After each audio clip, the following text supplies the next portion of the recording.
Here we go. Happy Thursday. We are loaded once again here on the Joe Raineri Show, brought to you by our good friends at uwager.eu. It is where America bets. It is where this show bets, and it is hopefully where you bet. And we'll give you all sorts of information on how you can go ahead and get yourself a 50% sign-on bonus this weekend. Get yourself ready to go. It is bowl season. It is college basketball season. It's still got NFL Week 14 going on, NHL, NBA, plenty of action for you to be involved in. It's all about finding the best number, and uwager.eu certainly has that. So we want to welcome them. We want to welcome you, streaming across all 5 platforms: Twitch, Twitter, Periscope, Facebook, YouTube. We are coming to you live, and for those of you that are piling up into the chat rooms right now, thank you very much for making the Joe Raineri Show a part of your day. We are once again, we're packed with all sorts of great sports betting knowledge, sports betting advice coming your way here today. Plus, we're going to talk to our good friend Sean Murphy from SB Nation's Buffalo Rumblings. He is the senior editor there. We talked to him, I think, about a month and a half, maybe 2 months ago. It was just after the start of the season. And Buffalo just didn't look like Josh Allen was going to be the answer for the Buffalo Bills and the Bills Mafia, and a lot of people were getting all over Sean McDermott in Buffalo for choosing him and moving up in the draft, and Josh Allen was not the guy, that he's not the savior. And then this game happened last week in Miami, and all of a sudden now that's all people are talking about is Josh Allen and how Buffalo nailed it. So I thought it would be good if we got a little perspective from somebody who covers the Buffalo Bills, somebody who covers the Bills Mafia. I'm wondering if they are as excited about Josh Allen as the damn media in South Florida was last week. Now, for those of you that don't know, last week when Josh Allen ran all over Miami ended up winning the game barely by at the end, but Josh Allen toasted them. I mean, just ran up and down. I mean, I think he had over 350 yards between passing and running. I mean, he torched the Dolphins defense. Now, after that game, a ton of members of the media on the Miami Dolphins side could not stop gushing about Buffalo and Josh Allen and how this kid is the real deal and how Buffalo nailed it and they could not be happier and this guy is going to be the future of the AFC East and we're stuck with Ryan Tannehill. Meanwhile, Buffalo's got Josh Allen. I mean, they were blowing so much smoke up his ass. It wasn't funny here. Actually, way more than I heard or that I read from anybody in Buffalo. So what I wanted to do today is get the perspective from Sean. Like, are they as excited about the Buffalo Bills' future, about Josh Allen, as most of the rest of the country is? We'll talk to him coming up here in just a couple of minutes. Our good friend Ralph Michaels, wagertalk.com, who is, if you haven't known, Ralph joins us on Thursdays. We talk college football and we talk NFL. And Ralph on Tuesday joins us to talk college basketball. Now, Ralph had the weekend of Thanksgiving, you know, the last week or so for Ralph has been a little bit rough in college basketball. And he admits it because that's what quality, transparent handicappers do is they realize and they're not going to be 95% winners, okay, unlike many people across social media. No, Ralph admits, hey, listen, it was a bit of a downturn, but he also admitted on this show on Tuesday that, hey, listen, when you have a quality handicapper like Ralph Michaels, who's been doing it 35-plus years, when you have a quality capper who is just coming off of, you know, a losing streak like he was in college basketball, you may want to hop on him because that's when you start making some money. And sure enough, since that conversation, since he appeared on this show over the last 2 days, Ralph is 7-1 in college hoops. So he won't admit that. He won't ever say it because that's not who Ralph Michaels is, but I'm going to say it for him. The guy has been on fire over the last couple of days, 7-1 in his college picks. So now is definitely the time to be able to hop on Ralph Michaels over at wagertalk.com. We'll talk to him coming up here in just about 35 minutes. You'll hear from him yourself about what's going on. But more importantly, you'll hear about Army Navy. You'll hear about some of the bowl games. And you'll hear betting strategy heading into bowl season, which is something you can't look at the bowl games the same way that you looked at the college football regular season. There are some nuances. There are definitely some methods behind how to go about handicapping these bowl games, and nobody better to help explain it than Ralph Michaels. So looking forward to that. Also, trendybets.com. You want to talk about straight fire in the NBA. Their plays have been magnificent, and we've got another NBA free play of the day coming your way. You know how that works. Just after 5 o'clock, we'll get that for you. And they have a special going on right now. Is that correct? 75%. Was that real? Did that really? 75%. All 75. If you guys go to trendybets.com, okay, and any premium package that you buy there, if you put in the code all75, you get 75% off any package. That's crazy. So head over to trendybets.com. Take advantage of what they are throwing down right now. It's only good through December 13th. That's what we got through December 13th. It's good through December 13th, but right now, heading over to trendybets.com, you will get yourself 75% off any of their premium packages, and it could be for the bowl games. It could be for the NBA. It could be for the NHL. Whatever it is that you want, we get them each and every day here on the show. We're thankful for that. They go ahead and they drop their free NBA play of the day, and you'll get that, and these picks have been fantastic over the last 30 days. So we will get to that. And where else have we got? I mean, we got to thank our good friends at halftimemagic.com. We got their text question coming along, Miami Acura, and, of course, our friends at Good Greek Moving and Storage. And if you're planning on going anywhere this holiday season, maybe you want to catch a bowl game, or maybe you got some relatives coming into town that you really can't stand, but you got to tolerate them. So what better way than maybe go to an NBA game or a hockey game? If you're looking to get tickets to any event, concert, sporting event, whatever it may be, nobody better than iTicketHub.com. iTicketHub.com, I've checked with these guys. I have actually shopped it myself. They are by far at least 10% cheaper than any other secondary market competitor that you will find. Forget StubHub, forget Vivid. If you are looking for an event, iTicketHub.com is the way to go. Plus, we've got a code for you to use there that'll get you an even bigger discount. So we are loaded, and I mean loaded here on the show today, but we want to thank you guys very much for making us a part of the day. I also just want to say a quick thing. I lost a friend of mine in the business. Just yesterday, I learned that former For the Win USA Today creator, as a matter of fact, also Fox Sports reporter Chris Chase passed away, 37 years old this week. And it's just, it hits home. I mean, and I think it's a good time to remember he was a father. He was a great writer. I had him on my radio show for over 2 years. He was a consistent contributor on my show. Could talk tennis like nobody before, was a diehard Redskins fan.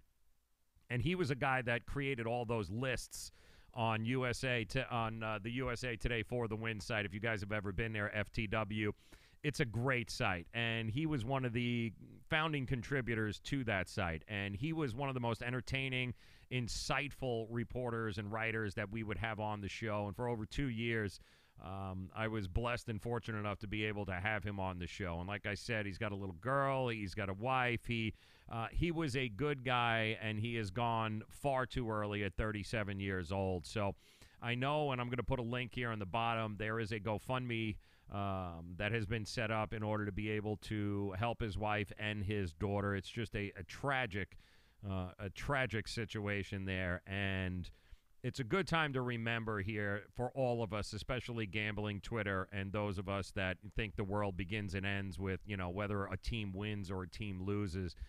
There is much more to life than just that. And no matter how bad you may think it's going, no matter how bad you may think it gets, I think it's important, and it's a good time to remind everyone things could always get a hell of a lot worse. So you might be on a losing streak. Things might not be going your way, but that doesn't mean that you give up, and it certainly doesn't mean that it's the end of the world. It just means that you pick yourself up and you keep fighting each and every day, and that's all any of us can do. Because the minute that you think it can't get any worse, it can certainly get a whole heck of a lot worse. So rest in peace, my friend Chris Chase from Fox Sports. Also USA Today For the Win. He was a quality dude. I'll always remember you. Thank you very much for being a part of our shows over the years. You were a great guy. So anything you can do to help the family out will be great. I'll leave the links below in the video. And we're also going to get to our friend Sean Murphy here, Buffalo Rumblings, in just a minute. But I do want to thank our good friends over at Miami Acura, who would like me to remind you to take a test drive if you are in the market for a new vehicle. New or used, as a matter of fact. The deals are crazy at the end of the year right now. Hurry up, because we don't know how long these deals are going to last, especially on the all-new 2019 RDX, which pretty much drives itself. But it's crazy, the price right now. Maybe that's the best part of the brand-new 2019 all-new redesigned RDX. Not only is it like driving in your living room, but the price is unlike anything that we have seen all year long. It's certainly a time for you to take advantage. If you're in the 305 South Dixie Highway, that's the place for you to go. Take advantage of it at Miami Acura, or you can call them at 855-564-4669, or just simply head over to miamiacura.com. Check out the prices, the certified pre-owned vehicles, also crazy deals happening right now. If you are in the market this holiday season for a new or certified pre-owned car, don't go anywhere before you go to Miami Acura and visit them today at miamiacura.com. That's right, that's miamiacura.com.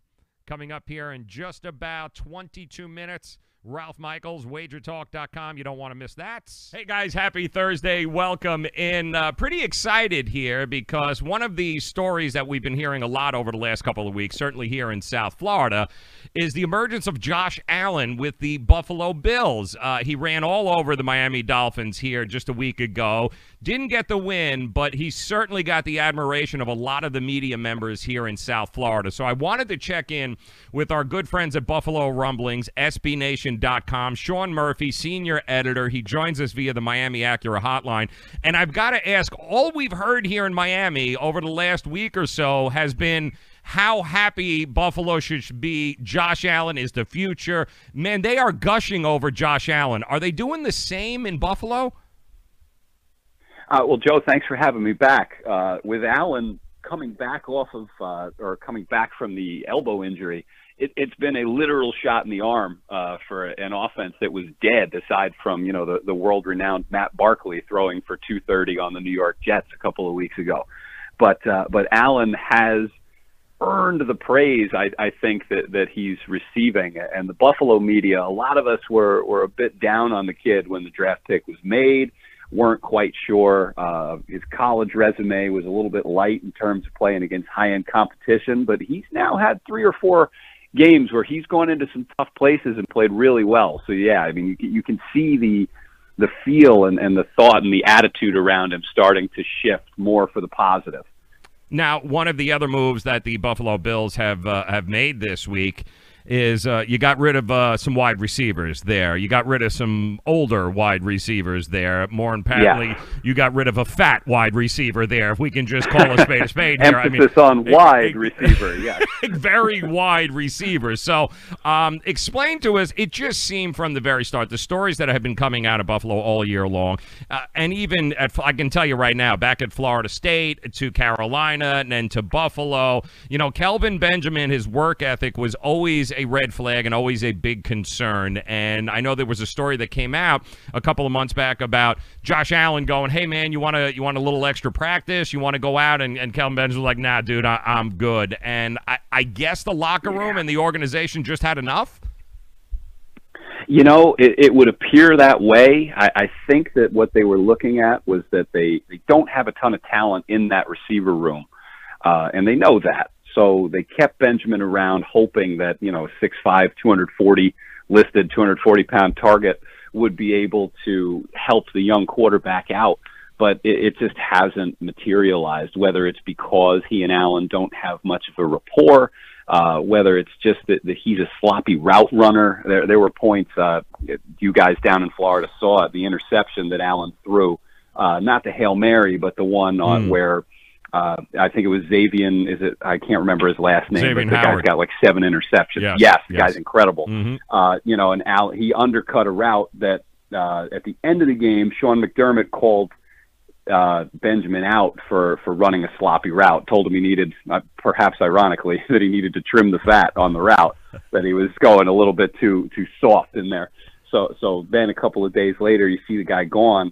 Someone else tweeted out, too, and I jotted the numbers down, that when Allen was targeting either Benjamin or Andre Holmes, the other veteran who they released, he was 18 for 43, which is only 42%, for 239 yards. Now, when he targeted literally anyone else on the field, he completed 60% of his passes for 4 touchdowns. Wow. Yeah. So it's when you've got a guy there who's making $8 million, who's not giving maximum effort at all times during the games.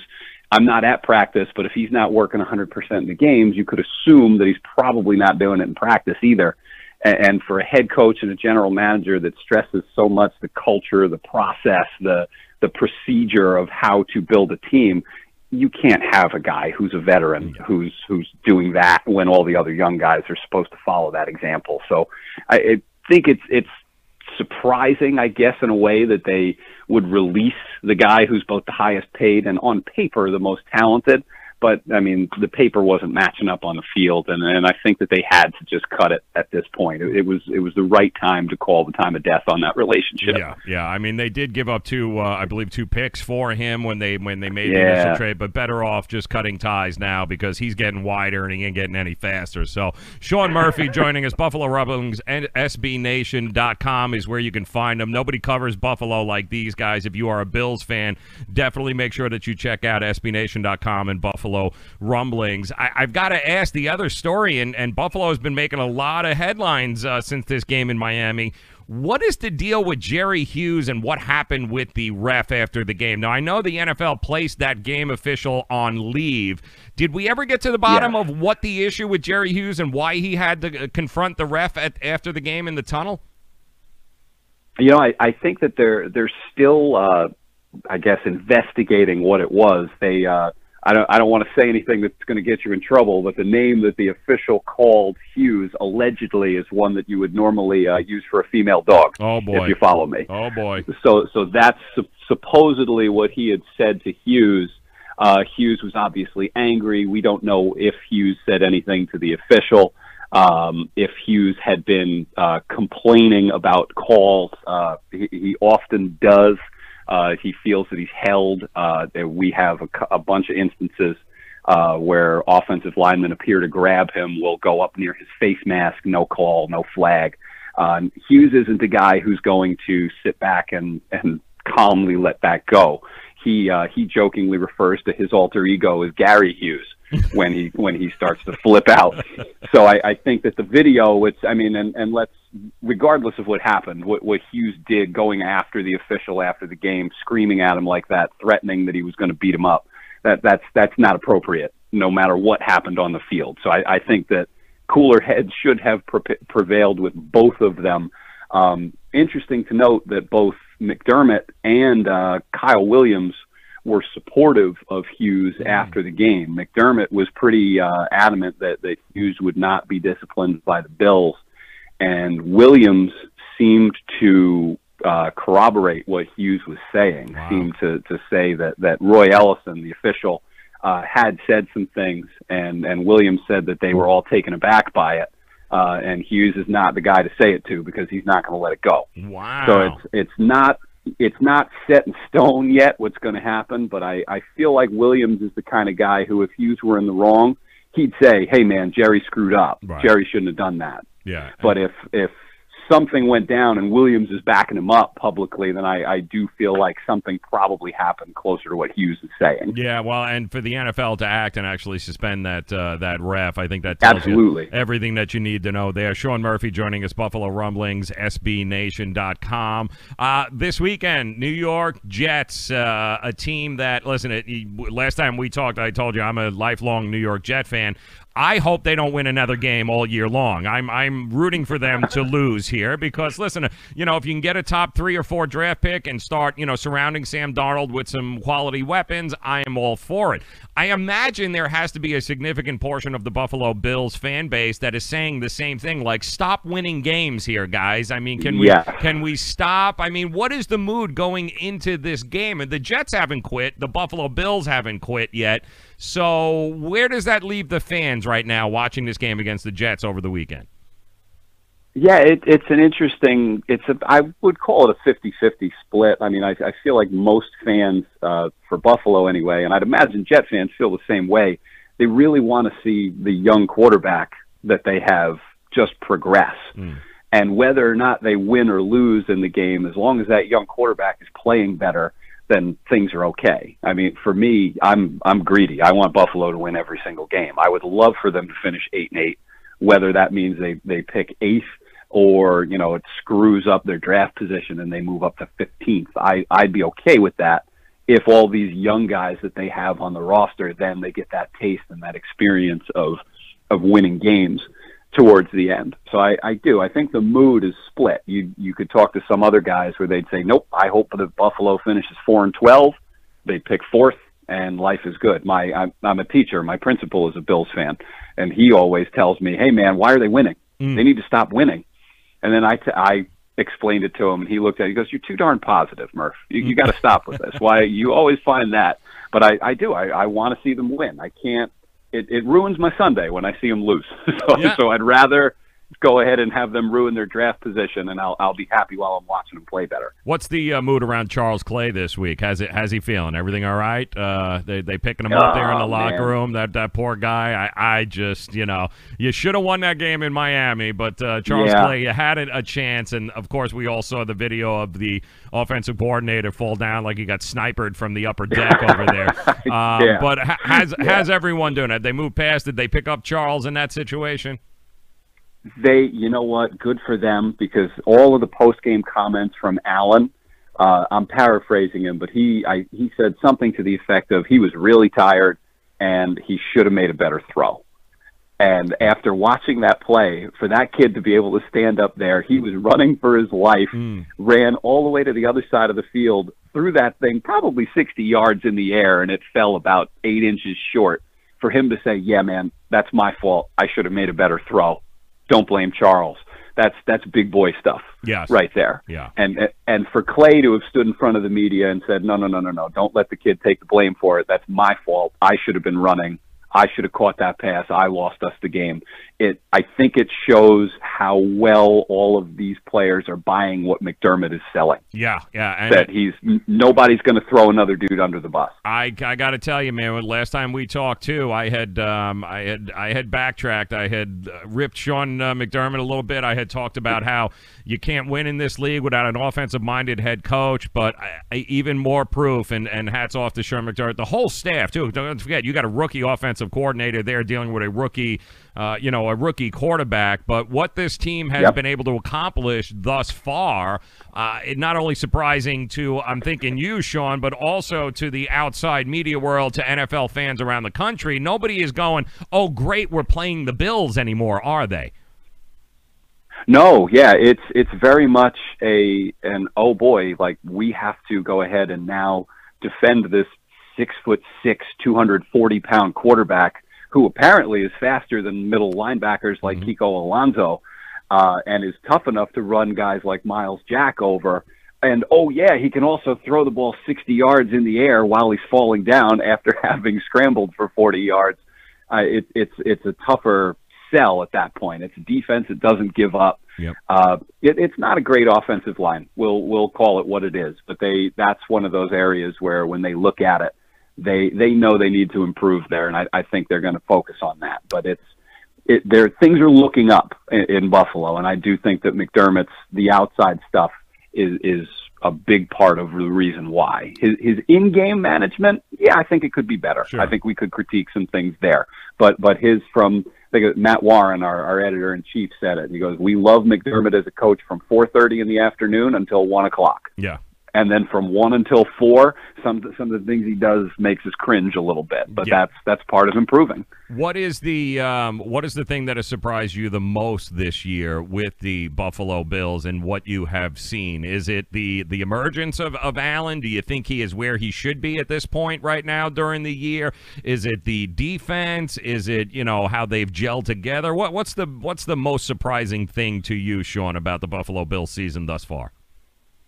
If I can, I'll give two. I'll give a positive and a negative. The negative is just how far LaShawn McCoy has fallen. I did not expect him to struggle as mightily as he has, and some of it has to do with offensive line issues, but he looks hesitant trying to hit holes. Last week, especially against Miami, I thought there were some holes where he got outside, where last year, the year before, he would have hit and broken off a 12, 15-yard gain, where guys were catching him for 3 yards, 4 yards, and it's not like him to have fallen off that far. But 30-year-old running back who relies on his speed, that's bound to have happened. So how far he has fallen is one of the shocks to me. Even more impressive than Allen's emergence is Zay Jones. Second year receiver, had a miserable rookie year. I think his catch rate was like 109th out of 112 receivers last year. He caught something like 30% of the passes thrown his way. This year leads the team in targets, catches, receiving yards, receiving touchdowns. I think he's caught 41 balls, has around 500 yards receiving, 4 TDs. Not earth-shattering numbers, but when you realize that Nathan Peterman and Derek Anderson's corpse were throwing him the ball for the majority of the season, it makes it look a heck of a lot better. So I think that not only having Allen jump up, play a little bit better, I mean, a lot better than we expected him to play this early, and it seems as if he's got a guy to be his Reed to Allen's Kelly, that for the future, it's been a nice thing to watch Jones emerge and play as well as he has. Well, we got Sam Darnold, we got Josh Allen on display this weekend. We've got two of the young quarterbacks that are the future of the AFC East. It's going to be an interesting matchup to watch. It's going to be a torn fan base on both sides. Win, don't win. Win, don't win. It's going to be a very interesting thing, but hats off to the Buffalo Bills for making a go of it and not quitting on the season, and they've got nothing but excitement. They should be excited, Buffalo Bills fans, and I hope they're excited in Buffalo I hope they put aside this whole why did we take Josh Allen thing. I hope fans have moved past that and now realize I think we've got our quarterback for the next 10 to 15 years. Yeah, we're getting there, and it is. I mean, this matchup is what it's all about. Allen, Darnold. I mean, if all things go well, this will be a matchup that we'll still be talking about in 15 years when these guys are winded down, getting towards the end of it, and hopefully they've each had a ton of success. Hopefully Allen more than Darnold. Sorry. But I hope that these guys can put it together and battle with each other, and it'll be fun. Yes. It'll be fun for both fan bases, I think. It's the future this Sunday. Jets-Bills, going to be an awful lot of fun. Make sure you guys check out Buffalo Rumblings, SBNation.com. He is Sean Murphy, senior editor of Buffalo Rumblings. Anything about the Bills, you guys want some great insight, some great perspective, this is the place to go. SBNation.com. Check him out, Buffalo Rumblings. Sean, I appreciate your time, my friend. As always, it's a pleasure talking to you. We'll do this again, I'm sure, before the end of the year. It'll be interesting to see how all this plays out, but congratulations to the Buffalo Bills on what is a pretty remarkable season thus far, my friend. Hey, thank you, sir. Good talking to you as always. Sean Murphy, SBNation.com, Buffalo Rumblings. Make sure you guys follow him today. Yeah, I want to thank him so very much. I mean, it's very interesting to see exactly, the take the temperature of Josh Allen and the excitement, because the excitement here in South Florida has been nothing short of absolutely amazing. When I tell you amazing, that I think has a lot to do, though, with the fact that we absolutely hate Ryan Tannehill in this town. South Florida is done with Ryan Tannehill after 7 years. So anything that resembles a quality quarterback, a quality young quarterback, Miami is just they drool a little bit. They get a little dribble going on here, and that seems to be the problem. But it's interesting how Buffalo fans are a little more tempered with it. They're excited, but they're still kind of wait-and-see mode. But I can tell you, you don't want to wait if you want to learn more about the Buffalo Bills. Nobody does it better than Buffalo Rumbling, so I want to thank Sean Murphy very much for hanging out with us and stopping by. Ralph Michaels is on his way. He's going to be joining us as well. We got plenty going on, including our friend Matt Latufsky, sportingnews.com.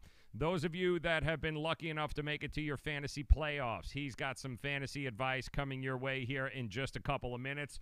You're going to want to hear from him because all year long he's been making a lot of money for you guys, not only in daily fantasy, but he's actually helped you to this point get to your fantasy playoffs. So we're going to go ahead and bring him on here in just a minute. But we do, of course, have to welcome and thank a few more of our sponsors here on the show, including Low Cost Airlines, Superior Cruise and Travel, and, of course, our friends over at Miami Acura. That's right, Miami Acura, 855-564-4669. That is how you reach them if you are in the market for a new or certified pre-owned vehicle. And Superior Cruise and Travel, 800-901-5536. That is how you reach them there. If you are looking for, if you're looking for anything to do to get out of town and you'd like to take a cruise, they are definitely the ones to call. And if you need a plane ticket, you don't want to pay just astronomical prices if you go to the airlines. Call Low Cost Airlines, 800-761-4669. 1427. All right, Matt Letuski, sportingnews.com, fantasy expert, joining us next. Get ready also, trendybets.com, your NBA free play of the day, all straight ahead. It's the Joe Raineri Show.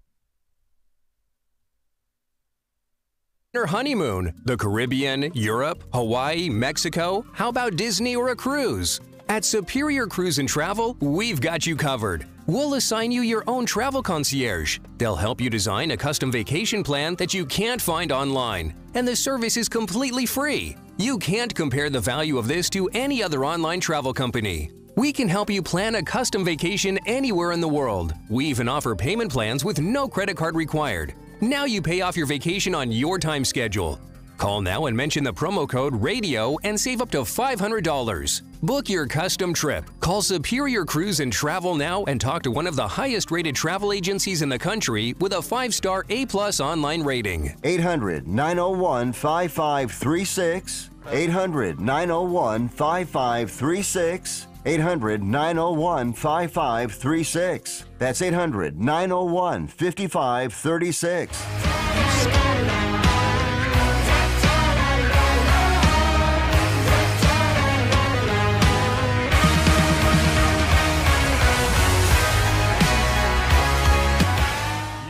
Thank our good friends over at halftimemagic.com as well. If you haven't checked them out, you're definitely going to want to do so. Halftimemagic.com. It is where people go to play second halves of games. Forget about trying to figure it out prior to the game. Wait until you see them actually play a half. Then you make a decision on who you're going to bet. That's where you go, halftimemagic.com. All right, we are excited because it's playoff time in fantasy football, and the guy that has helped us get there all year long, Matt Letuski, sportingnews.com. He joins us via the Miami Acura hotline. And, Matt, please tell me you made it in your own damn fantasy league to the playoffs, did you? Yeah, I mean, I'm doing all right, just trying to make it happen. Now we're at the anything can happen stage. Yes, so we'll see. Anything can happen is right. All right, help us. Let's talk some strategy here as people start going into the, some tips for your playoff run if you are lucky enough to have made it there. Are there any sort of is there a strategy that you look at, especially heading into Week 14, where you want to try to put out the most optimal lineup you have with what you have? How do you approach it? Well, I just think, the big thing is you want to look at your opponent. You want to sort of gauge, okay, do I think I'm going to need to really go for it, or do I need the high floor? You can never know that for sure, of course, but that's something you like to do. The bigger strategy tips, though, are sort of planning ahead and just looking ahead on defenses, especially to make sure you give yourself options for the best matchups. This is a time when you can carry 3 defenses on your roster, 1 for 15, 1 for 16, and then, grab your handcuffs. I mean, we've seen how important that's been here over the past couple of weeks with Kareem Hunt, with Melvin Gordon, with, James Conner, some of these other injuries. So that's huge. But otherwise, I mean, you kind of know you're going to start, right? And that's who's in there, and you hope no one gets hurt. That's really all you can do once the week is actually upon you. We've gotten a bunch of questions in during the week, and a lot of it centers around Mitchell Trubisky, who is in a tough game. I mean, they said he's coming back. He's going to be at home, but he's taking on a Rams team. And the other questions are coming in on Lamar Jackson, who is going on the road, taking on Kansas City. Do you like either one of those guys as options? Do you like one? Do you think one has a better matchup than the other? Well, I think Jackson's got the better matchup, and they're both in a weird way kind of similar in that they have higher floors because of their rushing ability. The other guy you can add to that mix is Josh Allen, who's had 99-plus yards in 2 straight games. But again, it's one of those things where, like, Week 14, you're in the fantasy playoffs. You really want to start either Trubisky or Lamar Jackson. It's a tough sell. But look, we've seen Tom Brady really not do much for fantasy owners for 3-4 straight games. Aaron Rodgers has kind of been a disappointment. Some of these other guys that, most of the time we say are must start, they're not totally who they are. So as far as Trubisky and Jackson, I like the matchups. Trubisky I worry about a little bit more because I do think the Rams have a better defense, have a pretty good pass rush, and might be able to, he might be rusty too in the cold weather. Jackson, it comes down to whether he gets that second touchdown or not. Last week he didn't, but he missed some time. But he's going to have a pretty good game because of the rushing ability. Yeah, it's funny. We got a couple of people. It was like Lamar Jackson or Tom Brady, Lamar Jackson or Andrew Luck. There's a lot of people out there that are going. Luck coming off just a terrible week last week, scoring no points against Jacksonville, and they're going against another tough defense, Houston, this week. Is Andrew Luck? Do you still ride Andrew Luck if you've got him? Yeah, the guy had 3 touchdowns in 8 straight games. So he has one bad game against a tough defense. It's another tough defense this week in Houston, but I think he's still got to be out there. That's a guy that you just have to keep going with. His pieces are healthy. He's healthy. Yeah, bad game. It happens. It happened to Drew Brees last week, too. We're sitting with him. Brady, to me, is more of a question on the road against a team where you can run the ball against them. But do I play Lamar Jackson over him? I don't think I do. But I get it if the people who do. I think it is that close. I would have a tough time doing it, but I certainly get the argument. Yeah, no, it makes sense. Matt Latufsky, sportingnews.com, joining us. It is fantasy time. It is all about the playoffs as you gear up and get ready to go. The running back position also pretty interesting with the likes of guys like Aaron Jones and Nick Chubb or David Johnson. They're these middle-of-the-road guys that if you are in the playoffs at this point, do you like any of those middle-tier running backs more than the other? No, I think the guys you mentioned, they're all kind of must-starts. They all get good volume. Aaron Jones has a great matchup this week. He had one last week, didn't do much, but he did get in the end zone. I think David Johnson, great matchup. All those guys have good matchups. Chubbs isn't great, but he's been so good lately. To me, it's the guys that are most interesting are these replacements now. The Jeff Wilson Jr., the Jalen Samuels, who, is one of these sort of in Yahoo League. He's eligible at tight end, which is just, would drive me nuts if I was playing someone who had a starting running back in their tight end spot that is only there because of an injury. So there's weird situations like that. It looks like we might get the Chargers duo again, Justin Jackson and Austin Eckler. They're facing the team that, the Bengals. They allow the most fantasy points to running backs. I think they're both in play. I think LeGarrette Blount's in play again this week if Kerryon Johnson's out.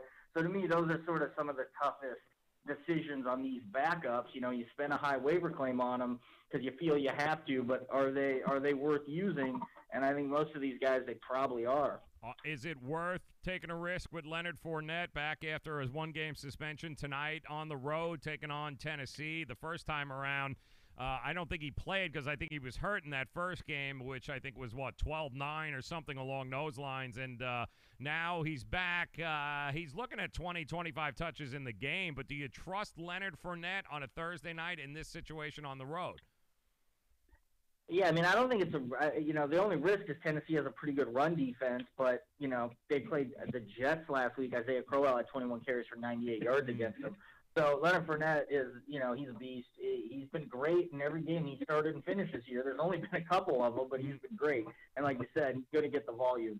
So, yeah, of all there's not many guys worth playing in fantasy in tonight's game. But he's certainly one of them. Yeah, no, that is for sure. It's not an awful lot there. Wide receiver position.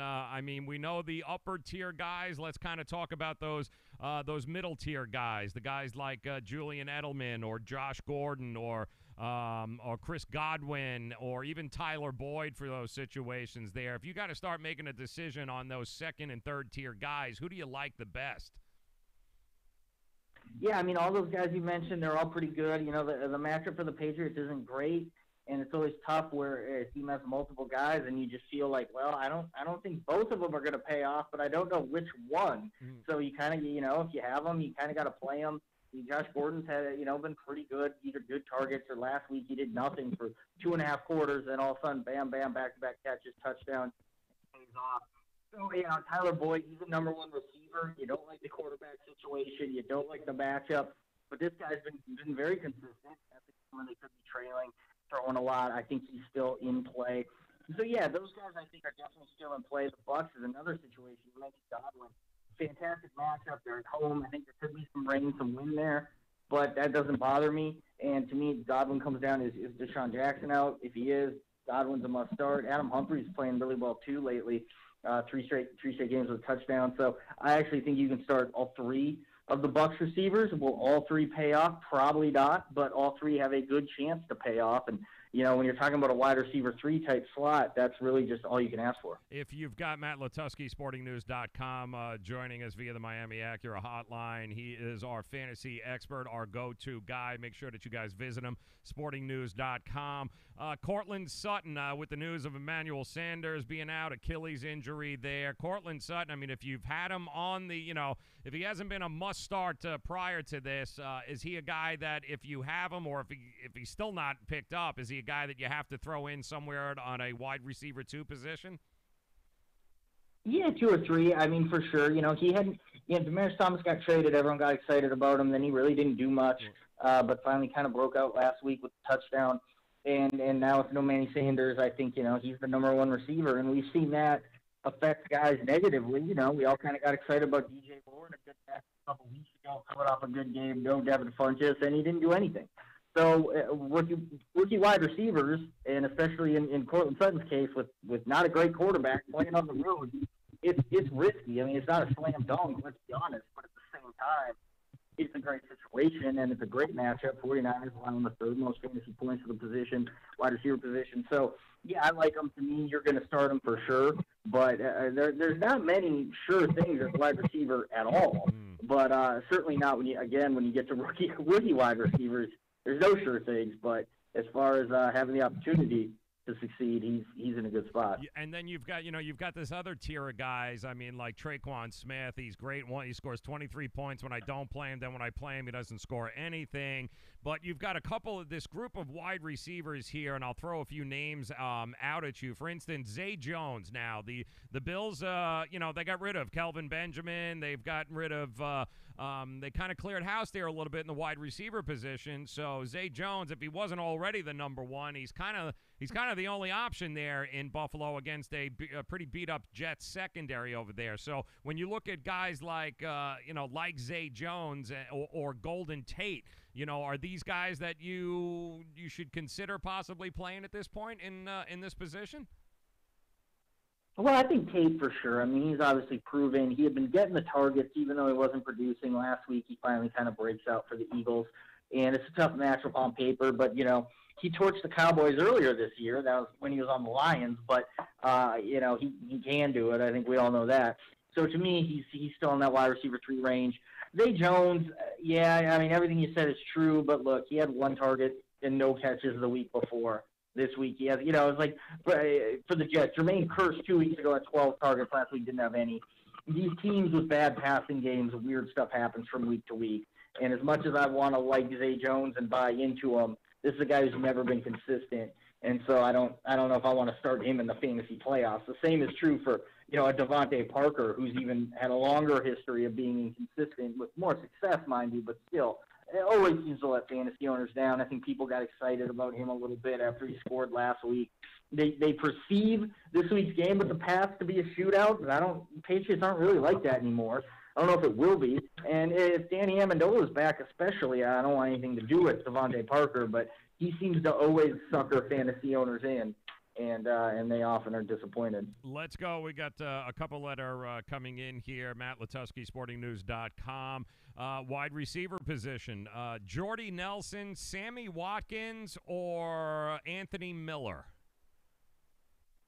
Man, that's a rough group. I think it's Watkins if he plays, but, given the fact that they have a Thursday big game in Week 15 against the Chargers, they might try to hold him out.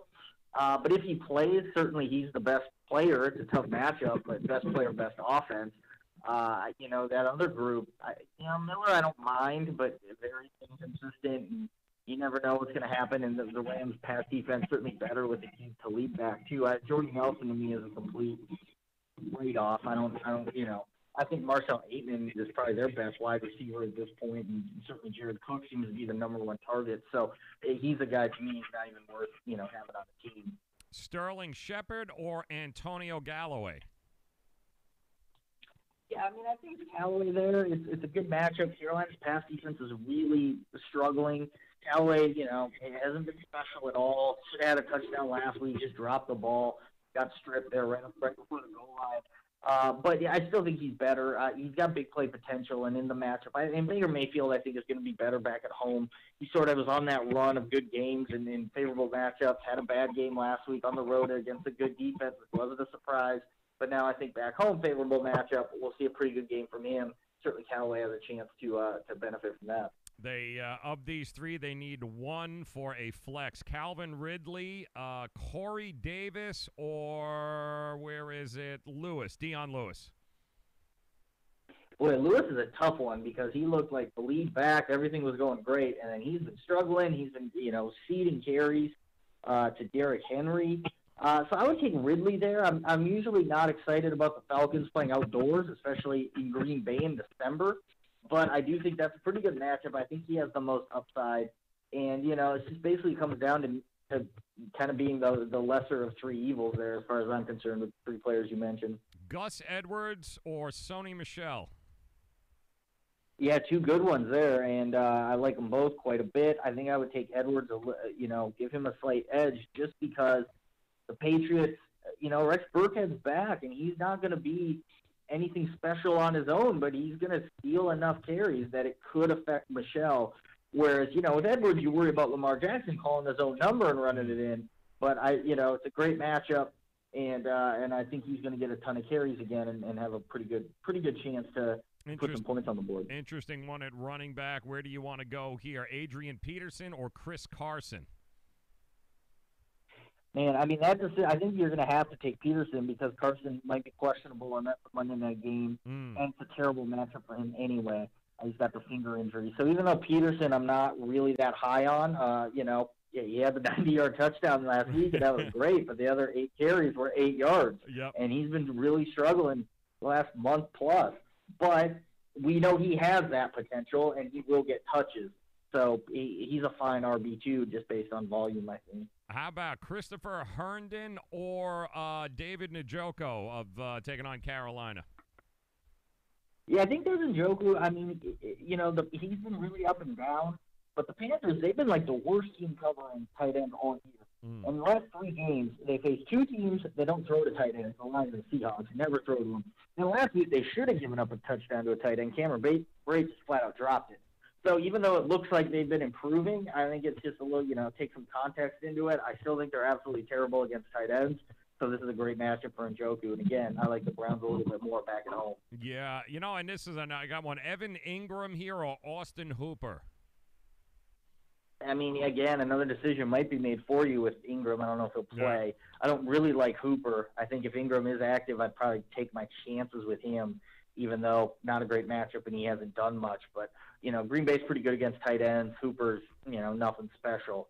So it's a situation where I might just say, well, who's more talented? It's Ingram. I'll take my chance on him. But, don't feel great. I mean, it's like most people with tight ends. You don't feel great no matter what you do. Right, yeah. Well, and here's got one more that comes in now. Do you go with Rob Gronkowski or Jared Cook? Cook is taking on Pittsburgh.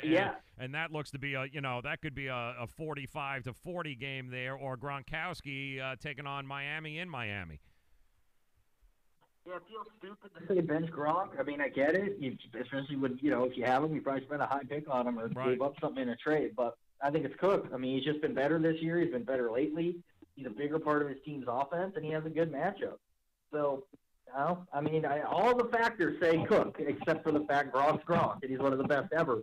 But, everything we look at this year says play Cook. So that's what I would do. I got a defense question for you that comes in. Tennessee Titans tonight against Jacksonville or the Denver Broncos taking on San Francisco? Yeah, I really like both. I think I would take the Titans. Basically, it's a Thursday game and it's at home. That's really, to me, the difference. I mean, obviously San Francisco isn't great, and the Broncos are playing better. But, it's in San Francisco. They've at least shown to be feisty. They're not going to quit. The Jaguars, you don't know what you're getting from them on a week-to-week basis. Cody Kessler proved last week he's not really going to move the ball. Leonard Fournette being back will help. But, Tennessee doesn't get takeaways. It's weird, but they can get sacked. They can keep the score low. And I think they just have a little bit of a higher floor. Quarterback question. Kirk Cousins, Monday night taking on Seattle in Seattle, or Josh Allen taking on the Jets? Yeah, that's a tough one because this is basically, what we talked about with Jackson and Brady. Yeah. And it's similar. I mean, obviously, Kirk Cousins isn't Tom Brady, but he puts up better fantasy stats, or at least he has this year. And Allen, like I said, he's been running the ball better than Lamar Jackson. Man, that's tough because I want to say Allen, but then I don't feel good telling someone to play Josh Allen in the fantasy playoffs. But I think he has the higher floor. I really do. Higher ceiling's probably Cousins. So, Right. again, this might come down to what you think you're going to need. You're going to have to make that decision, before Monday, obviously. And what Cousins is, where you're at with Cousins. But, yeah, I kind of think Allen has the higher floor. But certainly Cousins has the better weapons around him. But real tough matchup, too, on the road there in Seattle. One more quarterback question, and this is interesting. We talked about Baker Mayfield last week that, people kind of maybe jumped on him a little bit too late, and, maybe his best games have been behind him. But he's got Carolina this week. Do you go with a Baker Mayfield, or do you go with Matt Stafford? Oh, I'd go Baker there, yeah. Stafford just hasn't been doing anything lately. He's on the road against a team that's bad against the run, pretty good against the pass usually. They obviously, they got torched 2 weeks ago by Phillip Rivers, but then last week they go to Green Bay and play great. So, I don't know Arizona's deal, how hard they're trying, but it seems like they're still competing. And with the fact Stafford hasn't been able to do anything at home is worrisome to me. So I like Mayfield there. Yep. All right. There you go. Matt Latufsky, sportingnews.com, helping you make through the playoffs. Make sure that you guys follow him on Twitter, @MLatufsky. Great follow there. Always putting out great content there on the Twitter page. Make sure you check him out at sportingnews.com. Matt, we wish you the best of luck. Round 1 here of the playoffs. We'll talk to you again on next Thursday, my friend. All right, thanks a lot. You got it. Matt Latufsky, sportingnews.com. I mean, he's been great all year long, and the guy is just a wealth of information when it comes to fantasy football. That's why we love bringing him on, and we can't thank him enough for being a part of the show. And welcome in if you're just joining us here, 5:30 on the East Coast on a Thursday. Ralph Michaels getting ready to join us here in just a minute to talk some bowl games. You got Army-Navy coming up. You've got a whole slate of NFL games to talk about, some betting advice, some system plays, all sorts of great information always coming from Ralph Michaels. But first, we want to get you caught up with your trendybets.com, your free play of the day in the NBA. Trendybets.com.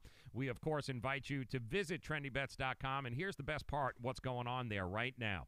If you take on any one of their premium packages, you can get 75% off right now, only good through December 13th. So get to trendybets.com. Use the code ALL75. That's ALL75. ALL75 at the checkout, and you can get 75% off any one of their premium packages. And these guys have been fantastic over the last couple of months. Visit the website. You'll see the transparency. You'll be able to see their numbers, not only the NBA, but college basketball, NHL, you name it. These guys have a system and a play for you, and at a 75% discount. What are you waiting for? Head over to trendybets.com right now. Check them out. And remember this code, ALL75. That'll get you 75% off any one of their premium packages. Only good through December 13th. So hurry up and get there. Let's check out what their trendybets.com NBA free play of the day is today. Ooh, going Knicks at Celtics. Celtics are a 13-point favorite. Total 218 right now. The over-under is 218. Here's what we know from Trendy Bets. The over 6-1 in the Knicks' last 7 games following a straight-up loss. The over 7-2 in Knicks' last 9 road games versus a team with a winning home record. And it really does look like the Celtics have finally put it together here, doesn't it? The over is 42-18-1 in the Celtics' last 61 home games versus a team that sucks like the Knicks. And finally, the over, 4-0 in the Celtics' last 4 overall. Your NBA free pick of the day, courtesy of TrendyBets.com, is the over 218 in tonight's Knicks versus Celtics game.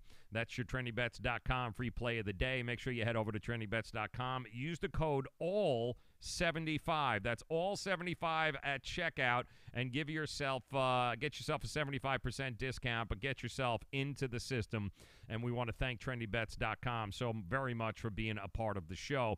Just a show reminder also tomorrow, the legend himself, sports Las Vegas handicapping legend Joe D'Amico. He'll be joining us tomorrow on the show, his very first appearance here. We're excited to be able to get him on the show. That's 4 o'clock tomorrow, or you can call right now and get his free pick of the game of the night, 800-563-8854. That's your free winner right now, simply calling 800-563-8854. Love Joe. What a character. You're going to love him. Another one of the professionals that's been in the business, been in the game over 30 some odd years in Las Vegas. And you don't do anything over 30 years if you don't know what the hell you're doing. So Joe D'Amico, he'll be on the show tomorrow, and we are looking so very, very, very forward to that. All right, so we're going to talk to you coming up here about itickethub.com and how you can go and save on tickets to any one of the sporting events that you may want to go to. But we do have our man Ralph Michaels, I believe, is going to be joining us here via the Miami Acura hotline. And we will talk to, we're going to talk to him coming up here in 60 seconds. That's right, 60 seconds. Why? Because we have to acknowledge some of our sponsors here, including Resort Release, the Laser Spine Institute, and Dish TV. You've got the numbers up there, guys. They support us. We certainly hope that you will support them. They're the ones that allow us to go ahead and bring you this kind of content on a daily basis from the best sports handicappers, or at least some of the best sports handicappers from around the country. We're doing our job to try and bring you the best of the best on a consistent basis. So we want to thank Resort Release. We also want to thank our good friends over there at Laser Spine Institute and the Dish TV. Ralph Michaels, WagerTalk.com, college football, NFL plays coming up here in 60 seconds. It's the Joe Raineri Show. Don't go anywhere. Back pain doesn't take vacations. It never celebrates holidays. It's on the job 24/7 to keep your life exactly where it is, in limbo. But it doesn't have to be that way, because Laser Spine Institute can help you take back your life from chronic neck and back pain. With a less than 1-inch incision, our minimally invasive procedures have provided relief to over 60,000 patients with a 97% patient satisfaction rate. So get ready to stand tall and live the life you've imagined for yourself without pain. Are you or a loved one suffering from a bulging disc, herniated disc, spinal stenosis, pinched nerve, or degenerative disc disease? Call our spine care consultants now for a no-cost MRI review and to learn more. It's time to say goodbye to chronic neck and back pain. What have you got to lose? Laser Spine Institute, the leader in minimally invasive spine surgery. Call 855-720-BACK. 855-720-BACK. 855-720-BACK. That's 855-720-BACK.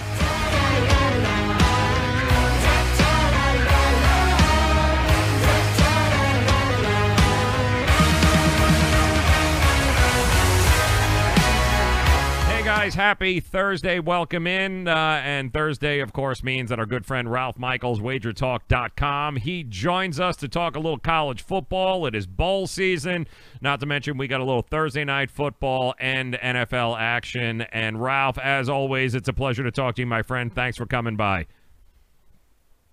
Joe, twice a week is, it's getting my cup of Joe all ready to go. So, happy to do it. The listeners are great, and always enjoy chatting with you a couple times a week. All right, well, let's start college football. It's bowl season. We know that. So before we get into any game here or there, why don't we start talking strategy a little bit? The sports bettor right now, looking at all of these bowl games coming up, what kind of advice do you have? Do you have a strategy for this time of year? Well, the basic rule, my basic rule is this. If you have no idea what you're doing, you've made money over the last 10 years by betting the smaller bowls, betting the dogs, and the major bowls, the New Year's Six and the New Year's Six in the playoffs, betting the favorites. And, there's just so much motivation is a factor, and teams that fall behind early tend to fade, and teams that have the score, have fun, and continue to score. But there's been a big variance, and I'm just going to use last year as an example. There were 39 bowl games last year. The favorites only went 23-16. So that means the dog which covered 20 of those 39 games, won 16 games outright. 41% of the time, the dog won outright. So my rule is this. If you're like an underdog, split up your bet. Make part of it on the money line, part of it on the ATS line, and you're going to get some nice upsets paying you a good, decent amount of money. So if you like the dog, go ahead and sprinkle some on the money line. The dogs, when they cover, have covered by 13.3 points per game. Favorites, do not tease in the bowl games. Again, we have a high variance. The favorites that covered last year, there were 19 favorites that covered, and they covered by 14.1 points per game. So again, not within teaser range. If you like the favorite, bet it, no problem. Just don't mess around with the line because the favorites tend to cover. Same thing happened in the totals. Last year there were 21 overs and 18 unders. Those overs and unders, whichever way the game went, covered by 13.3 points per game. So basically, if you're betting a bowl, the outright winner, the over or the under, they've been very easy covers. And again, that's my philosophy with that moving forward. Love that. Ralph Michaels joining us, wagertalk.com. Make sure you guys head to wagertalk.com. Look Ralph up under Cal Sports under the handicapping page. All sorts of available and affordable packages for you guys to hop on, not only NFL, the bowl games, but also college basketball. Ralph joins us every Tuesday here on the show to cover college basketball. And one of the games that stuck out to me, Ralph, this weekend is the classic Army-Navy. But maybe the thing that stuck out to me the most is the over-under line on where it started and where it is right now, because it looks like I think we're down to 39.5. It's one of the lower totals of the bowl season so far, but this started at 52.5. What the hell happened here, Ralph? It wasn't 52.5. It was one place that put out a number and it was just a wrong number and it went down to 41 right away. So, listen, this game has gone under 12 straight years. Wow. And it used to be a moneymaker. Back previous to the last few years, the totals were in the 50s. People looked at what Navy scored, people looked at what Army scored, and then they just put it together. Well, I'll tell you what, when you're running the option, you're running 30 seconds between each play. These teams practice the option in every day. They know how to defend the option. If you look at the comparison this year, of course, the Commander-in-Chief, Army, Navy, and Air Force play the round robin. Air Force doesn't have a very good defense. When Army played Air Force this year, they had 286 yards of offense and scored 17 points. When Navy played Air Force this year, another option team that know how to defend the option, they had 7 points and 178 yards. But just because there's 12 straight unders, the value is now gone. Prior to the previous 2 years, those totals were in the 50s. 2 years ago, they finally started to bring it down a little bit to 47.5. Last year was 44.5. And again, because there's 12 straight unders, because of the Vegas adjustments, now the total is gone. The value is gone on the total. I would not play it for that reason. But again, one place opened that 51 number. They got hit with one bet. They realized they had made a mistake, and it came down immediately when everyone else opened it. It was 41.5 or 41, went down to 39.5, and now actually some people have bet the over, and I believe it's up to 40.5 or 41 again. So the situation in that game is, I think it's going to be a lower scoring game, but where it is now, it's nothing I think is worth betting on. You also have had a situation where Navy has been favored for over 15 straight years in the series. Wow. Navy traditionally had been the better team. Navy was favored. Army had nothing to play for. This was Army's Super Bowl. Well, we're reversed this year. Army won the last 2 years. Now they're the favorite. They're the team that has more wins going to a bowl. Navy, off their worst season, 3 wins with Niamataolo as the head coach. And the situation's reversed. This is now Navy's Super Bowl. Army knows they're going to a bowl after this.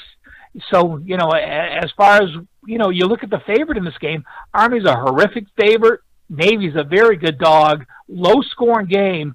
Getting a touchdown, that would be the way I would lean. Were there any two? I mean, Ralph, when the bowl games came out, they were announced and the lines popped out. Was there any one or maybe two games that you looked at matchups right away that you thought, I've got to bet this as soon as possible? I mean, for whatever reason. For instance, I mean, I saw Purdue versus Auburn, and that's one of those situations where you've got two different coaching staffs with two different motivations. I mean, Purdue is going to be happy as anything to be in this bowl game situation. Jeff Brom agreed to stay instead of going to Louisville.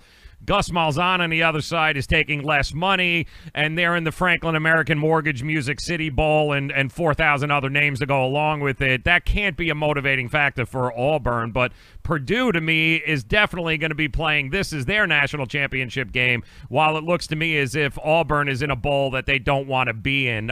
Is that a situation or a game that you look at and you go, I probably got to jump on Purdue here? I didn't because I sort of leaned with the Auburn side. I made the number a little bit higher, but the motivation factor, is a great standpoint. Yeah, you talk about it, and that's what you want to handicap with a bowl. There are some situations, that I do want to jump back to. You look at some teams that have home edge, and you talked about being in Nashville. Well, Auburn, Nashville's an SEC area, so you're going to get a lot of casual fans there that are perhaps that's a Vanderbilt city, that are perhaps an SEC fan. Although Purdue Purdue doesn't get great home crowds. They'll be excited to play an SEC team because it shows they made a step up in class. But again, they're not going to have a very big crowd either in this game. But you do look at home, and I think it's important, and I even give home edges, sometimes as much as 1 or 1.5 points, just for a team being familiar. A situation I want to bring up for our listeners is like Washington. Washington went to UCLA this year and played there in October. For them to know the locker room, for them to know the field, for them to know that trip to have been there, they go there every other year, I give them a 1.5 edge. Hawaii is an interesting situation because Hawaii is actually at home this year. And for Hawaii, I don't give them their normal home edge because the other team is excited to go to Hawaii, but I don't discount it either because Hawaii knows at the beginning of the year, unless they're going to have a 12-1 season or an 11-2 season, their goal is the Hawaii Bowl. They don't have the funds to go to another bowl. They're happy to be there. They're used to being there. But on the flip side, a team like South Florida in a bowl this year, where are they playing? Raymond James Stadium. Oh. Where do they normally play their game? Raymond James Stadium. You're excited when you go to a bowl game. You get to see new things. You get to make trips. You get to eat at new restaurants. What's USF going to do? Go to Busch Gardens in Tampa. They've been there 10 times already. How big of a thrill is that? So there's actually times when you are at home, it's a negative, where other kids are excited to go to Tampa. USF, I actually don't give them any home edge at all for playing at home in this situation.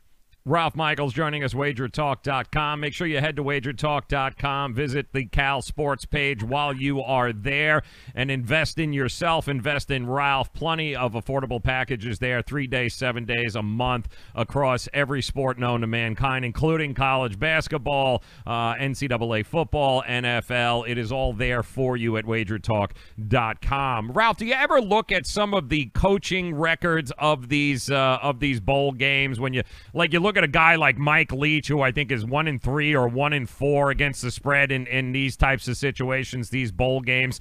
Do you ever look at them and go, they usually don't do very well with a month off and with their teams in these situations, or is that just overrated?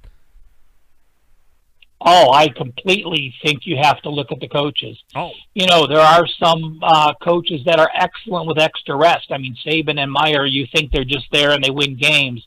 They know how to prep their teams with extra rest. Georgia has gone 6-0 their last 6 bowl games against the spread, and that's with a couple of coaches. Boise's had some good coaches. Right now they're 3-3 their last 6, but they covered their previous 5 under who is now the Washington head coach. But you look at some teams are a fade in the bowl games. They just don't get their team ready. And you have to be careful when you're looking at a team's bowl records that you are separating out the coaches. You know, the best example I can give with that is Fresno State. Some people may read that Fresno State is 1-7 ATS their last 8 bowl games, and you think they're a bad bowl team. Well, you remember this Fresno State was 1-11 2 years ago, went to a bowl game last year under then new head coach Jeff Tefford, and their previous 7 bowl losses were all under Pat Hill, who could give a crap about a bowl game. He just didn't prep his team. So, yes, Fresno's 1-7, but Pat Hill was 0-7. Jeff Tefford is 1-0 moving forward to this game. So, you know, coaches are a must. So don't get carried away looking at team ATS records, and a lot of newsletters and places will talk about how a team has done in a bowl game. Make sure that team includes all the head coaches. You know, we're going to talk about Ohio State in a minute. It's one of the games I bet. But, you know, one other thing to look at when you're looking at those coaches and coaching records are 6-6 teams. If I have a bowl game and I could play on a 6-6 team and they're motivated to be there, I'm going to. And 99 out of 100 times, a 6-6 team is my greatest factor in a bowl game because of this. Your record books from here on out, your entire offseason from here on out, all next year when you're talking about this team, it's either you were a losing team because you lost your bowl at 6-7, or you had a positive winning game, winning season, you're 7-6. That motivation between being a losing team for the rest of your career or a winning team the rest of your career is one of the most powerful tools when looking at games. Interesting. I know you mentioned Ohio State as a team you looked at, but let me ask you first, Ralph, was there one bowl game that you looked at that you said this is a complete mismatch? This has got blowout written all over it. Well, you know, I wouldn't say that because I think the lines are pretty good. And until you start reading what the players and coaches are saying closer to, you know, I don't think you can make that judgment, yes, because you have double-digit lines, so you know why it may be a blowout. 2 games that I did bet right away because I think the line will move, and I still think the line will move. Number 1 is Ohio State. I bet it at -4 even before the line climbed up a couple points because of Urban Meyer leaving. Right. Even though Washington is familiar with the Rose Bowl, this is just a situation where I love the Buckeyes against Washington. Washington likes to play man-to-man. They have excellent cornerbacks. They're one of the best pass defenses in the country.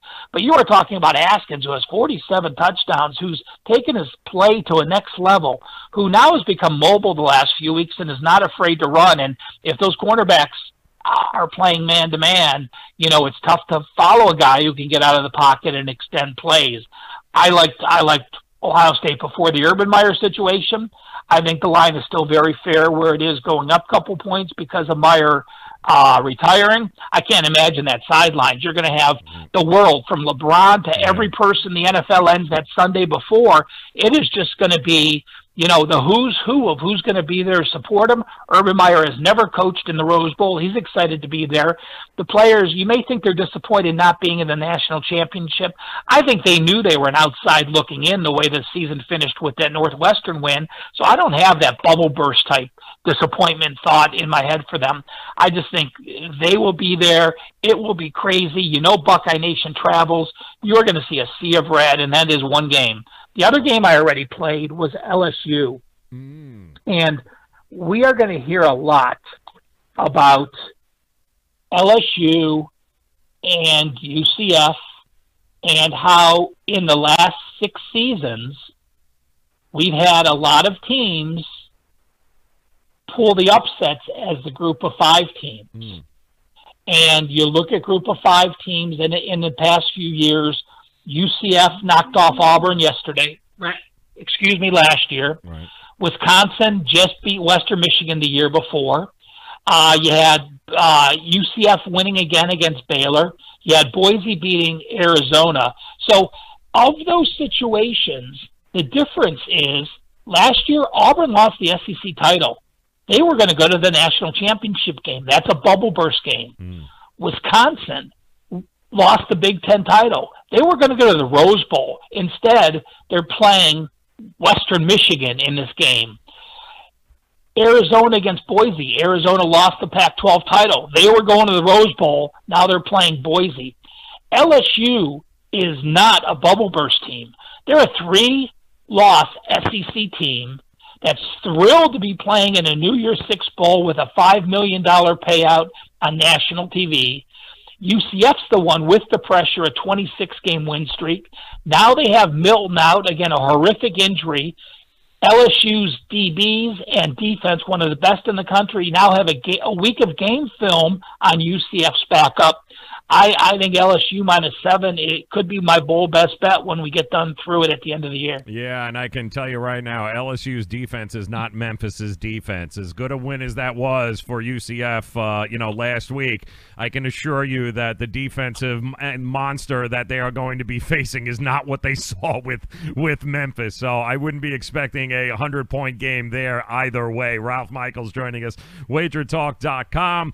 Great advice for the bowl season. Next week, we'll start diving into some of these individual bowls and try to get you guys some of the best bets and some of the best perspective. But we do have an NFL game tonight. I think these are NFL teams anyway, Ralph. Last I checked, you've got the Tennessee Titans taking on the Jacksonville Jaguars. You've got game 2 for Cody Kessler, who pulled off the miraculous last week. Didn't score a touchdown, but they did beat the Colts 6-0. Taking on the Titans. Titans laying 5.5 in this game. What do you like? What do you don't like in tonight's game? Well, I don't like either offense. So, but you also have a total you're not accustomed to seeing with it being that low.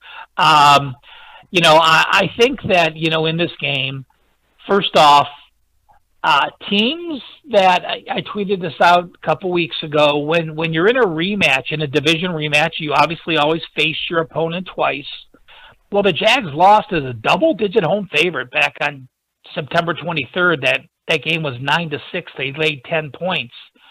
Teams in the second game of the rematch are 59%. So not a percentage you're going to bet on, but it's a positive. If you lost as a home favorite in your first division game, you're 59% in that second game going back to 2010. And then you look at, this total's bouncing around 38.5, 39. Well, how do those low totals do?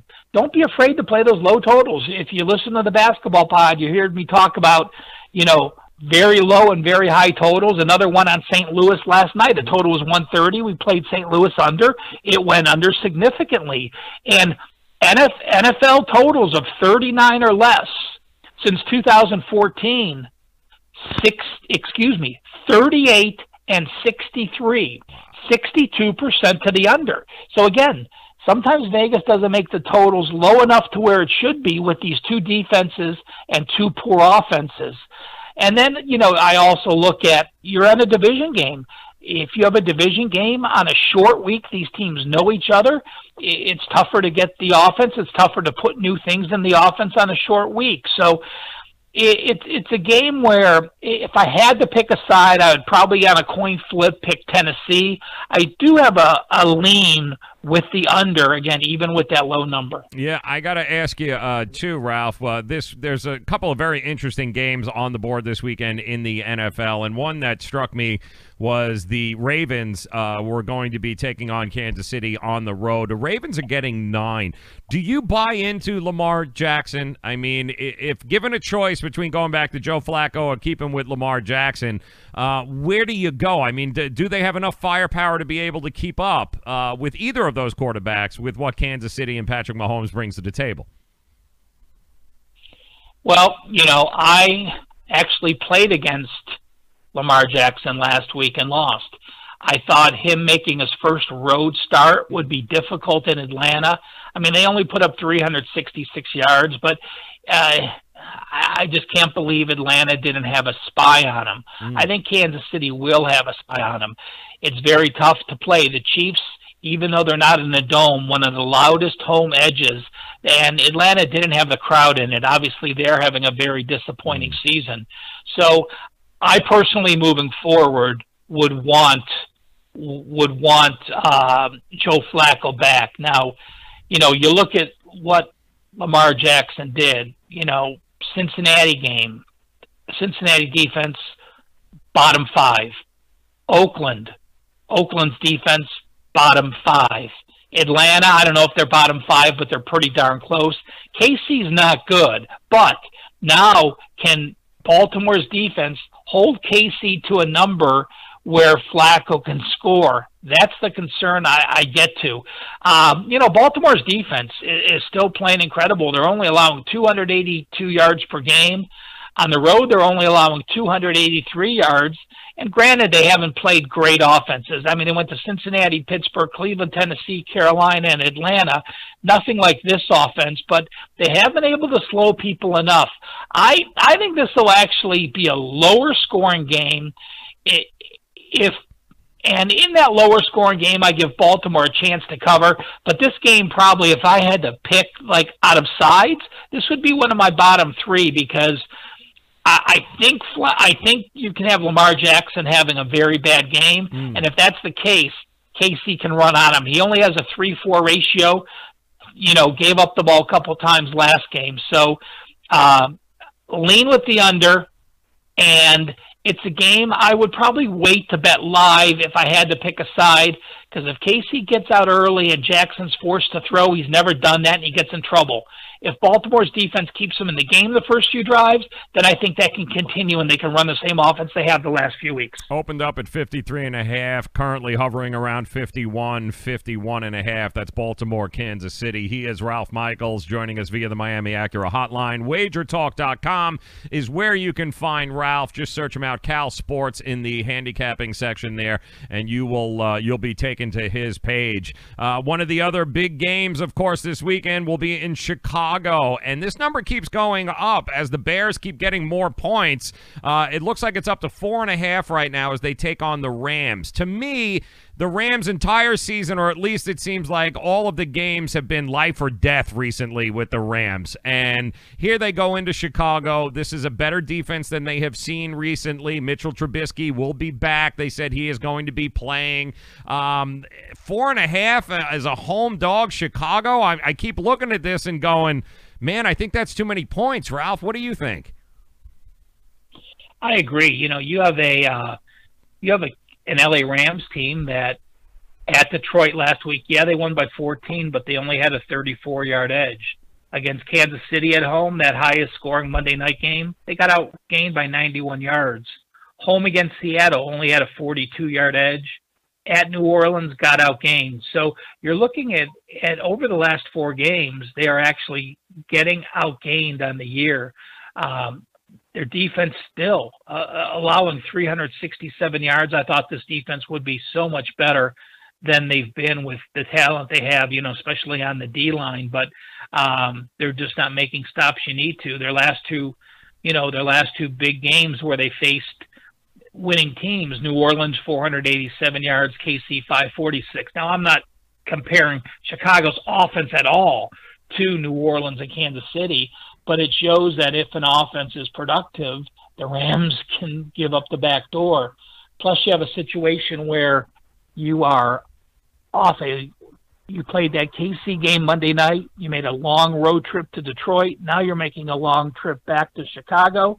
You have the Super Bowl champs on deck. I agree with you that the home dog is very live here. Yeah, it certainly is. Ralph Michaels joining us, WagerTalk.com. And I wanted to, one of the other games, too, that I had circled, Ralph, because I still think there is a distinct home field advantage here, is the Monday night game when you have the Seattle Seahawks, who I've been saying now for the last couple of weeks, do not sleep on Seattle, especially with the kind of year that Russell Wilson has been having. They're laying 3.5 right now. Minnesota is coming to town.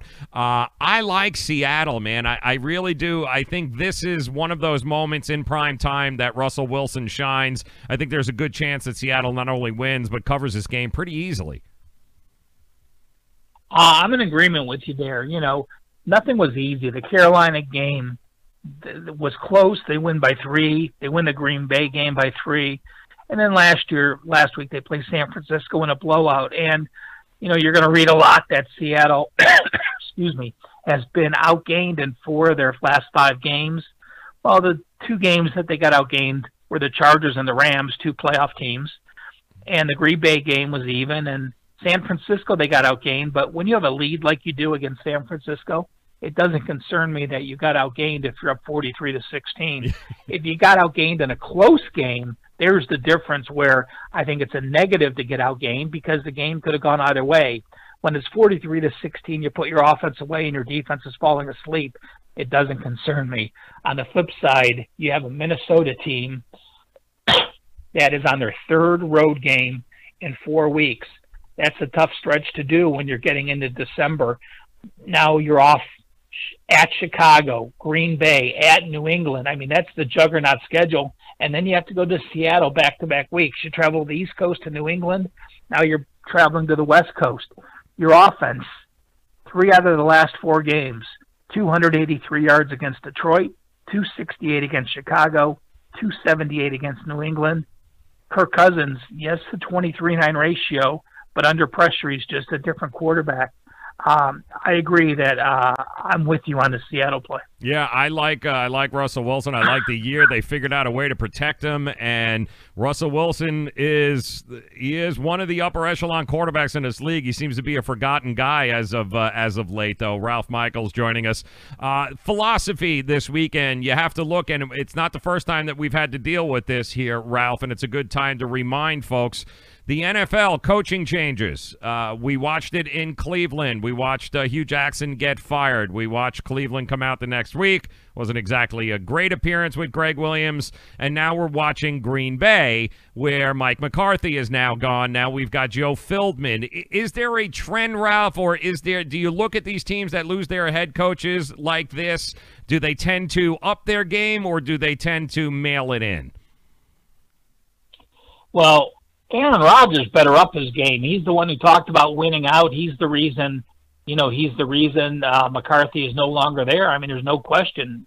They butted heads, and the Green Bay Packers higher echelon says, do we want to keep McCarthy or do we want to keep Rodgers? And the answer was Rodgers. So now, perhaps what was Aaron Rodgers' motivation not in it to lose at Arizona? Was this all pre-planned? I don't know about that. I don't know if you want to lose an NFL game to get rid of a head coach, but I mean, you're talking Arizona. You're talking Aaron Rodgers. He was 31 of 50 for 227 yards. I've seen him do that on one leg when he's half asleep. So I think you probably have a rebirth. You probably have a excited Aaron Rodgers moving forward, and off a home loss to Arizona, I certainly expect them to bounce back.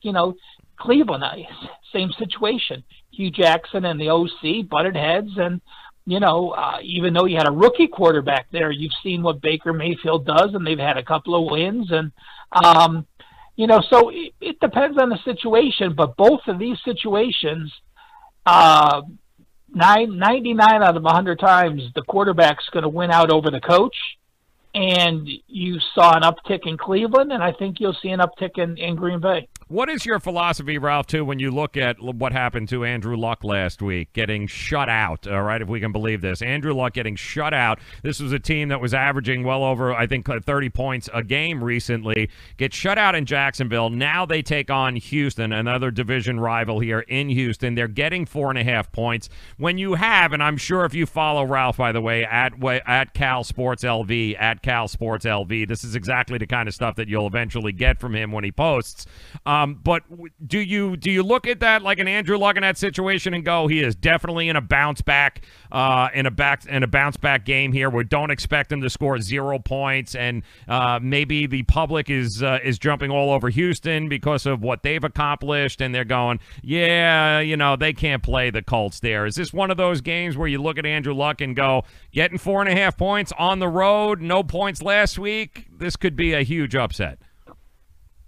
Well, people talked about how Andrew Luck is back finally after his injuries. And, you look at what Andrew Luck has done on the road this year. They haven't been that good. At Washington, they got a win, but they only put up 281 yards, scored 21 points. At Philly, they scored 16 points. Scored 24 at New England in a 14-point loss. Yeah, they do well against the Jets in Oakland, but everybody does. Then you look and you say, this Jacksonville team, they were by far the best defense in the NFL last year. Well, they're still only allowing 262 yards at home and 20 points per game. It's not like this Jacksonville team went away. People remember they gave up 30 points against Kansas City on the road and then 40 points against Dallas. But even in those games, they only had 424 and 378 yards.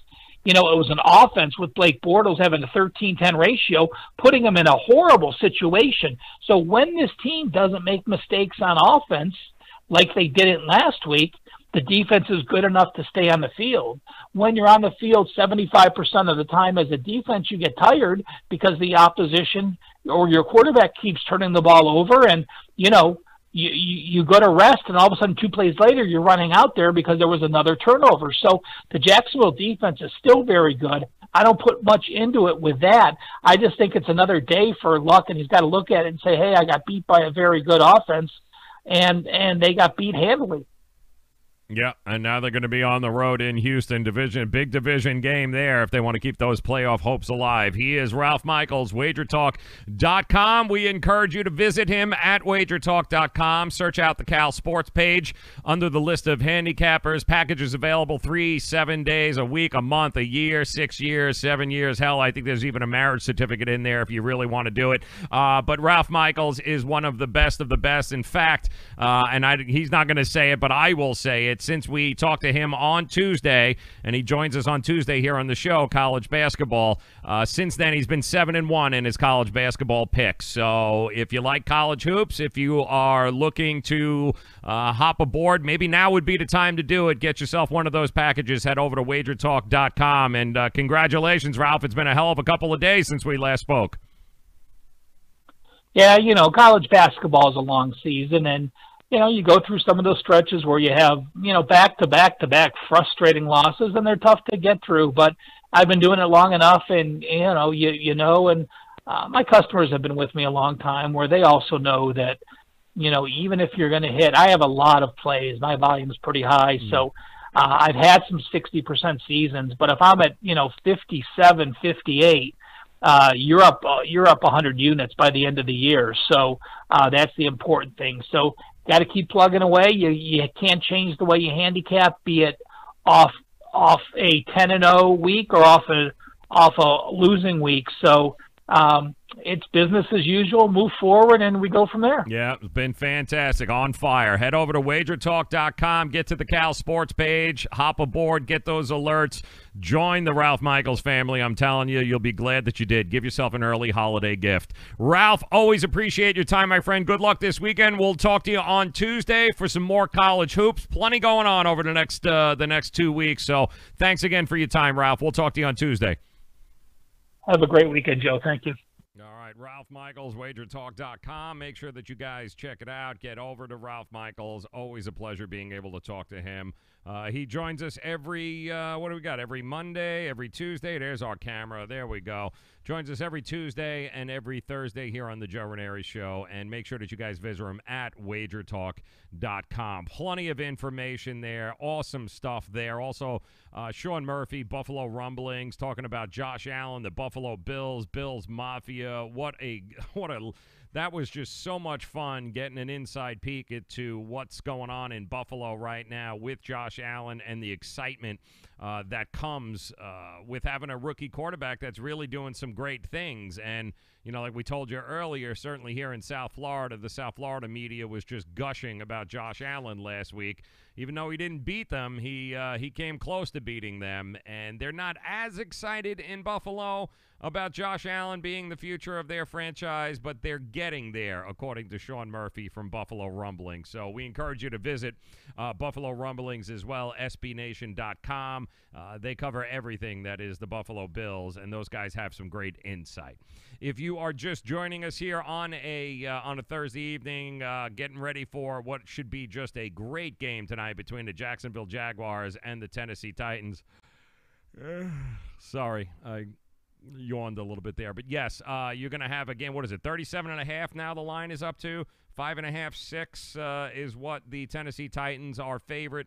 5.5 to 6, it's rotating back depending on where what book you're using. And, of course, if you're looking to place a wager, it's all about getting the best line for yourself. And we tell you that, we preach here all the time. Make sure that you get the best line. And I can tell you right now, our friends at YAHOO, it's not only where America bets, it's where this show bets. And, you know, we shop lines ourselves, and we find ourselves consistently going to YAHOO for the best lines, which is why we love them, and we love having them as a partner here on the show. So we encourage you guys certainly to sign up at YAHOO. Make sure you guys check out the comment section below for all the details and all of that good stuff along those lines. I had mentioned Ticket Hub a little bit earlier, itickethub.com.